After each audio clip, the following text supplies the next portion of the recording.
Hello, and welcome to another episode of My Dog Will Eat My Face. I apologize for being somewhat tardy in an update since my last podcast, but I've been going through a number of physiological changes that I found very peculiar, and I have reached out to my hospice provider to try and get an answer. That being, are these changes related to my heart failure and that cardiac issue, perhaps another cardiac issue?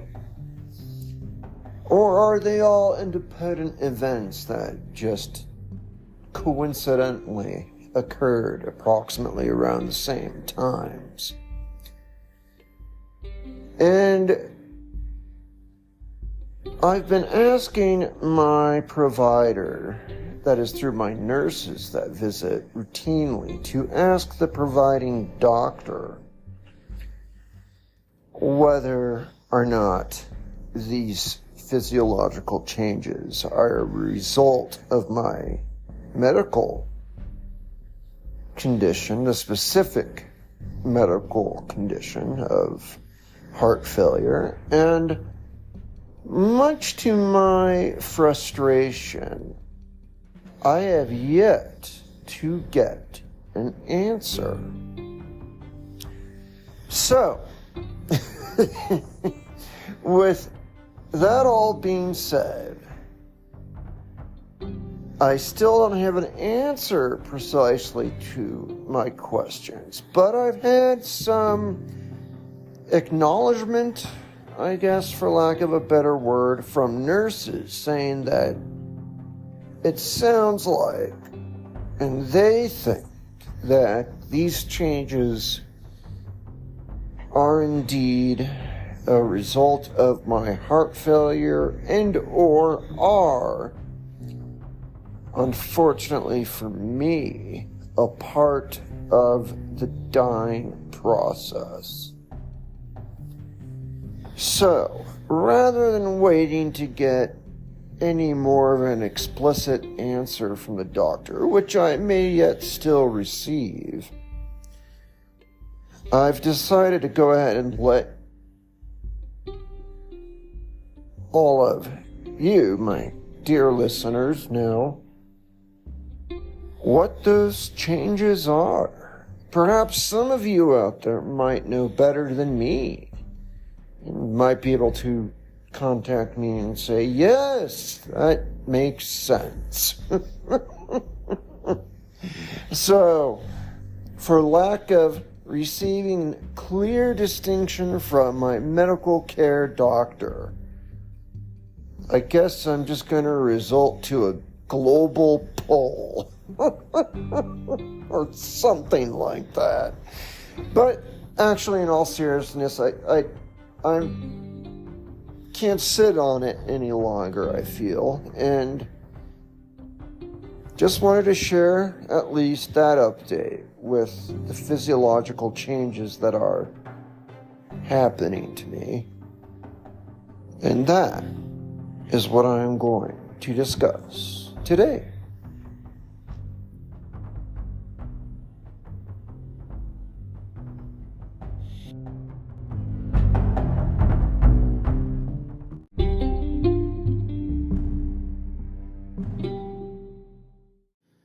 So, first off, let me at least share with the catalyst for at least some of these questions. Honestly, it was one of many late nights where I was just bored watching documentaries. Sometimes on paid services, sometimes on just YouTube. And I came across one YouTube video, and I know that whenever you say those words, what I just said, to a medical practitioner, that is, so I saw a video on YouTube, ellipses, that medical practitioner cringes for what's going to come next. Because we all darn well that, well, you can really find anything on the internet, right? You can find correct information, and you could find abhorrently absurd information, and everywhere in between. So, that being said, this did come from a documentary or something, a short one that was pushed to me on YouTube for some reason in their algorithm. And yes, I saw it on YouTube. Which is a phrase I swore I would never say. But here we are. And what this video said was, hey, there are, I forget the quantity, 4 or 5, something like that, unusual signs of cardiac trouble that you might not otherwise expect. And I went ahead and watched it thinking, oh God, what is this garbage? Much to my surprise, though, this was produced actually by a medical provider. It was, I think it was the Mayo Clinic. And so, yeah, again, the sources that produce videos, as I said, can range everywhere from the accurate to the absurd and everywhere in between, and maybe even beyond absurd. I don't know if there's a word in English for it.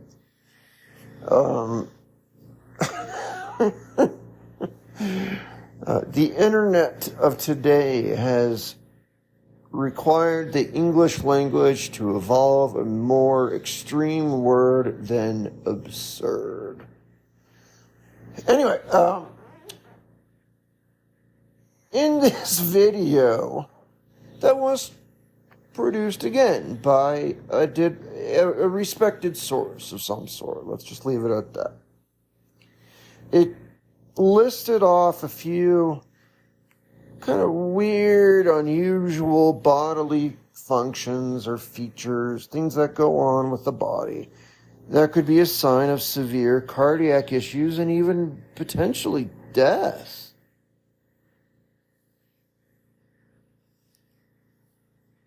And they are all things that you would not otherwise ever expect to be related to something like that.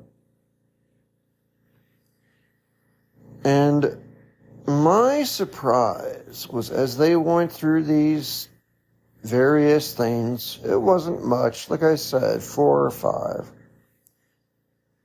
I could check off every single unusual bodily event, symptom, function, change, I don't know what you want to call it. Change. Bodily change, I guess. I don't know. I could check off every single one. And for varying durations of time, I could say these have been occurring either perhaps in the last year, and some only as recent as, golly, the last couple weeks. So, needless to say, I was a little alarmed by that. Because truly, like the video said, I would never have anticipated these events to be indicative of cardiac trouble. And as I said, some of these events had only started recently in my life, probably in the last couple of weeks. And they're so mundane, I would otherwise never even mention them. And I truly haven't mentioned them to carriers, nurses, friends, family, my dog. I haven't mentioned them that much at all, if at all. Yeah, so let me at least take a moment to share what some of those changes are. One was a sudden increase in skin issues, and it could be discoloration of the skin and also extremely unusually dry skin, to where it becomes very flaky and basically has the consistency of just regular eczema.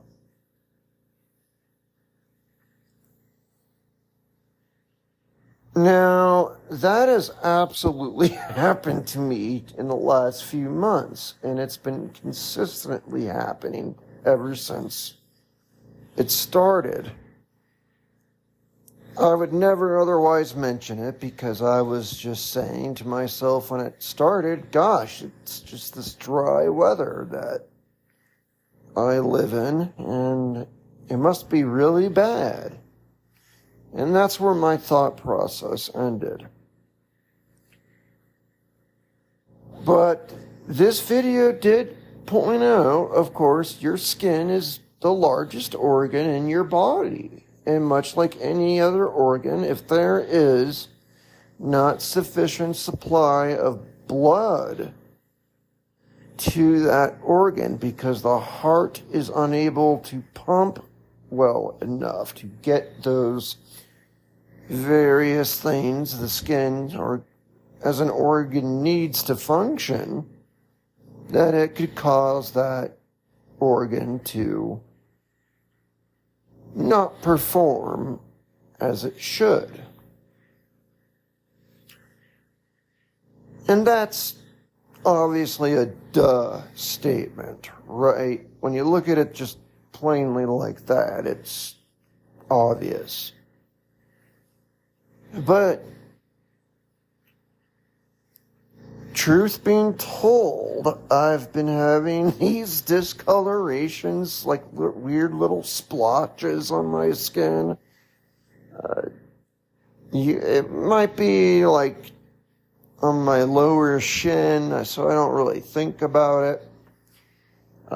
But I've had the really dry scaling of skin around my top of my brow, sort of at the beginning of the scalp, on my temples, around my eyes, and on either side of my nose in particular, especially around the nose where it just feels reptilian.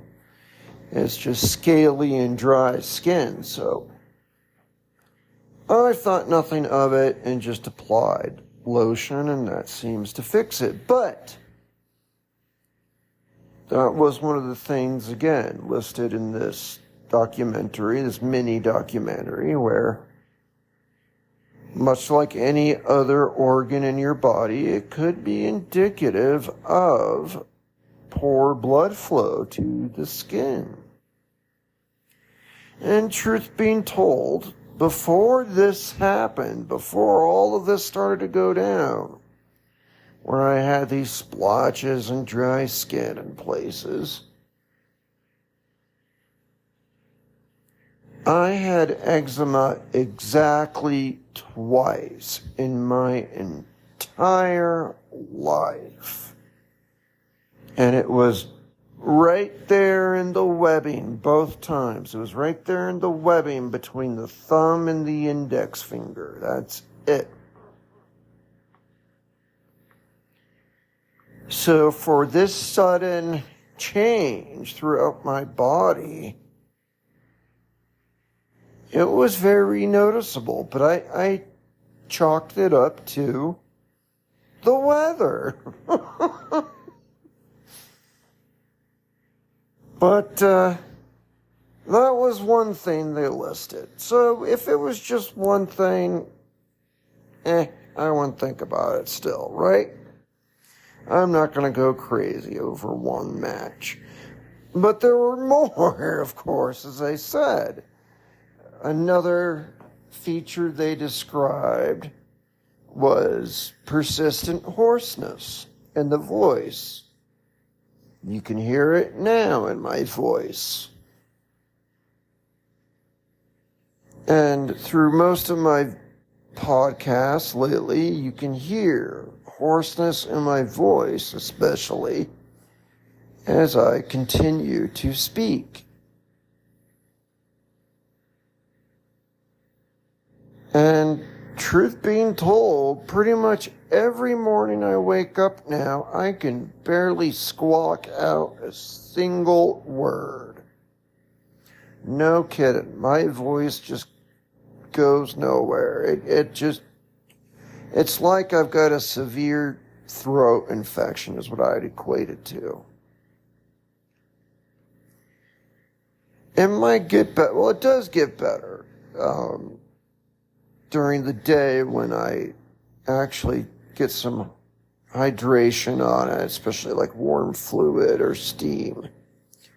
But then it just goes bad again right after that. It's something that I can't stabilize. I've not been able to stabilize it now for, golly, maybe 10 months to a year, maybe longer.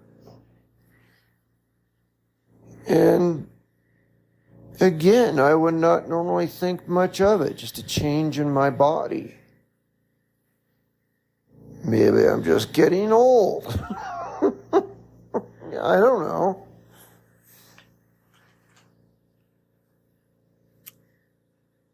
But it has been a certain change in my physiology that I've had to deal with. Now for, like I said, a while. And in this mini documentary, it stated, well, this is caused by, again, lack of blood flow. It could be a sign of the heart being too weak to get the blood to the thorax.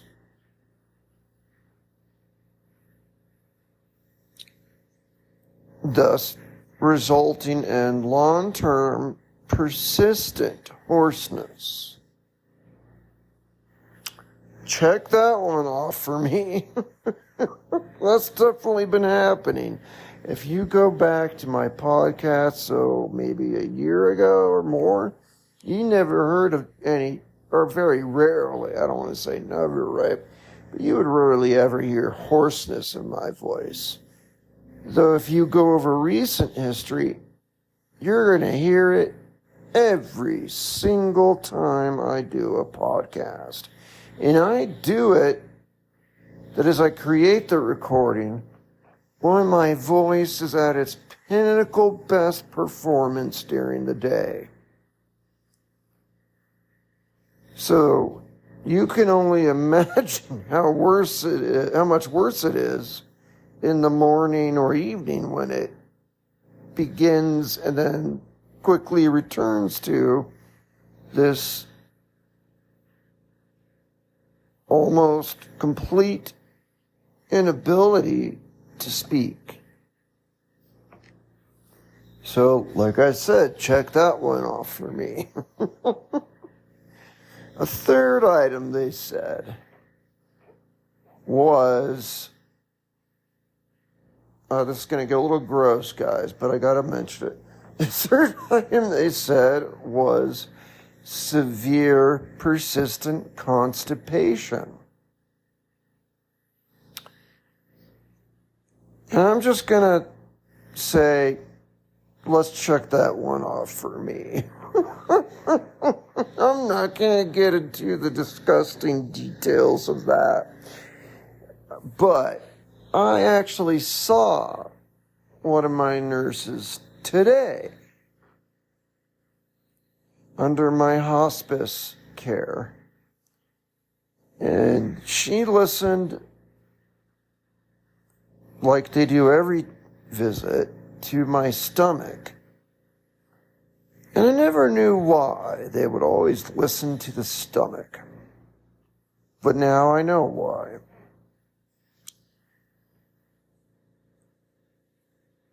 Basically, once the body starts to really go through the process of dying, the GI is one of the first things to really go. And today, when she listened to my stomach, she said she didn't hear anything at all. No movement, no gurgling, no sounds, nothing. It was just as quiet as a desert rock. That's not a good sign, comrades. That is not a good sign.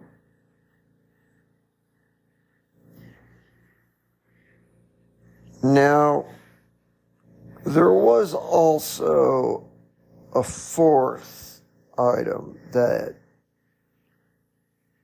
I checked off. But that is something that I'm going to remain silent about at this time, because it is something that is deeply personal and honestly kind of just embarrassing and gross. So that's as far as I'm going to say that I also matched the fourth item that they had in their list. And I don't think there was a fifth. I'm trying to remember. I don't think there was actually a fifth. There was just those four.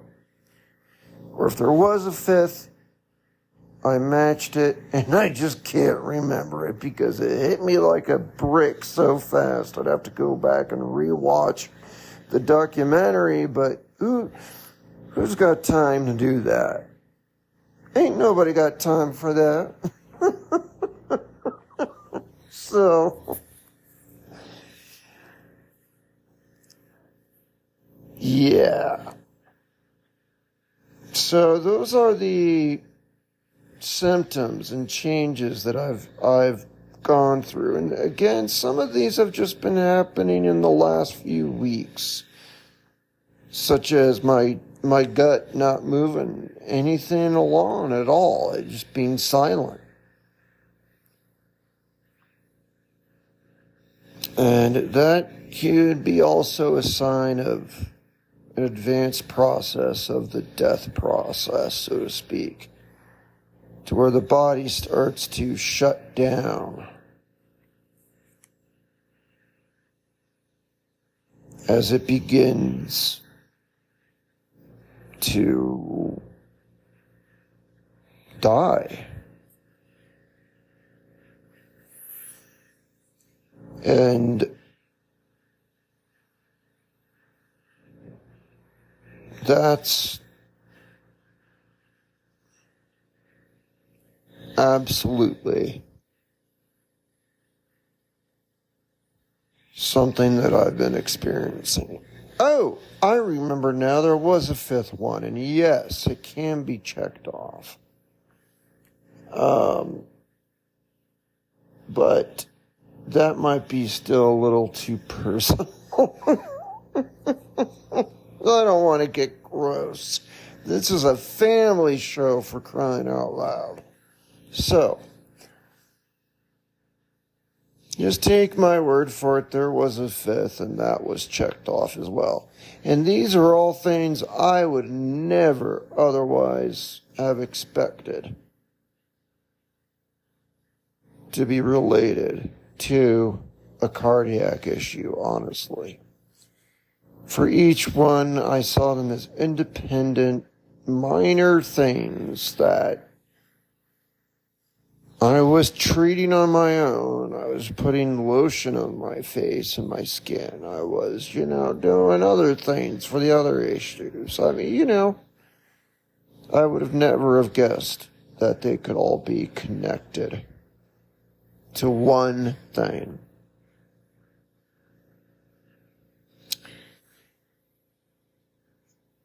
And at least when I saw this different nurse today, she did acknowledge that, yes, in her experience from being a hospice nurse and seeing so many patients,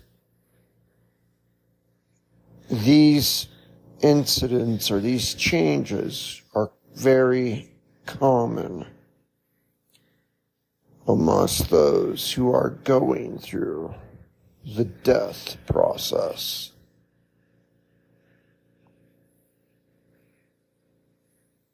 So, she said she would ask the medical director as well, but her opinion matters to some extent, of course, and I'll probably just leave it at that unless I hear different from the medical director down the road.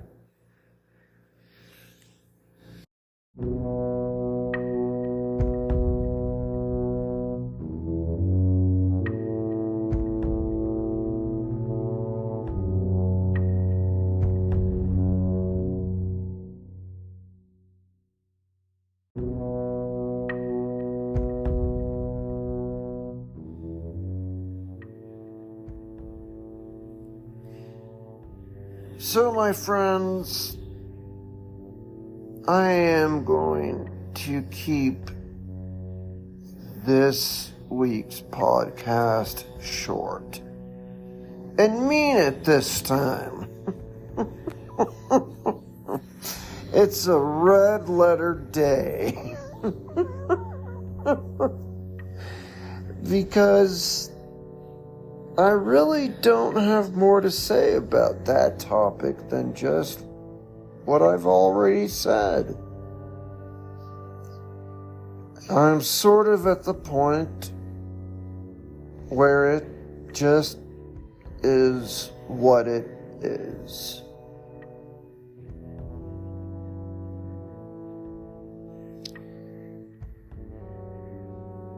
And like I said, I'll only update my listeners if my medical director says something different or interesting that's worthy of sharing. But, it just based off my interaction today and what I've read and experienced, these all seem to be sequential in some way events that are indicative of a weakening heart or a point in the death process.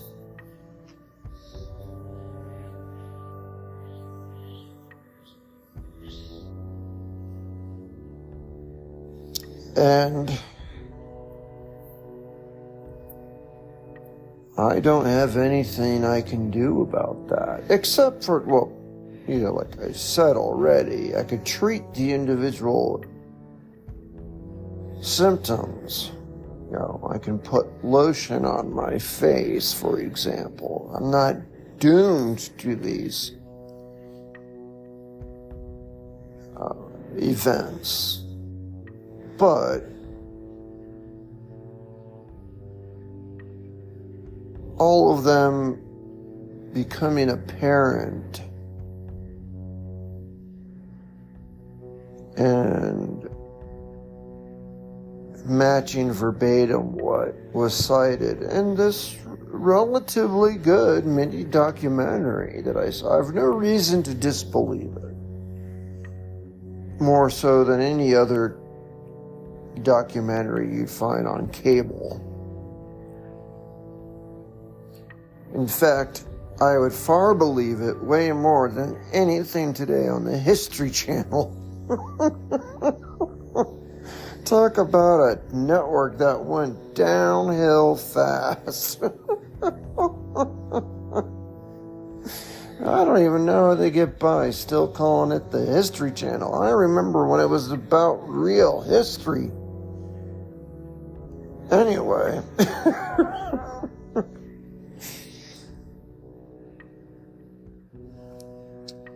That's neither here nor there. But with that said, I'm just going to leave this belated podcast at that. Perhaps it's too short this time, but I've got to make up for some karma of releasing a 2-hour-long podcast still a couple weeks ago.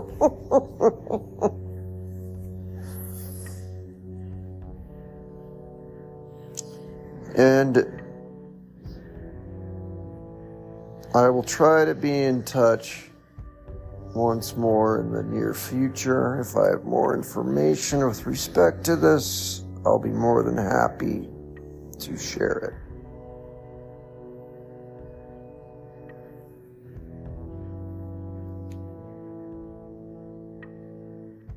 But I have no real reason to think it's going to change. So I think it just is what it is, and we'll just have to move on from there.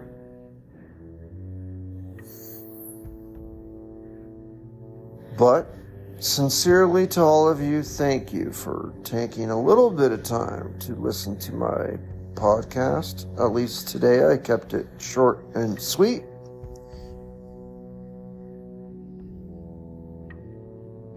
Except for one little facet. You know, there is nothing worse than a long outplay.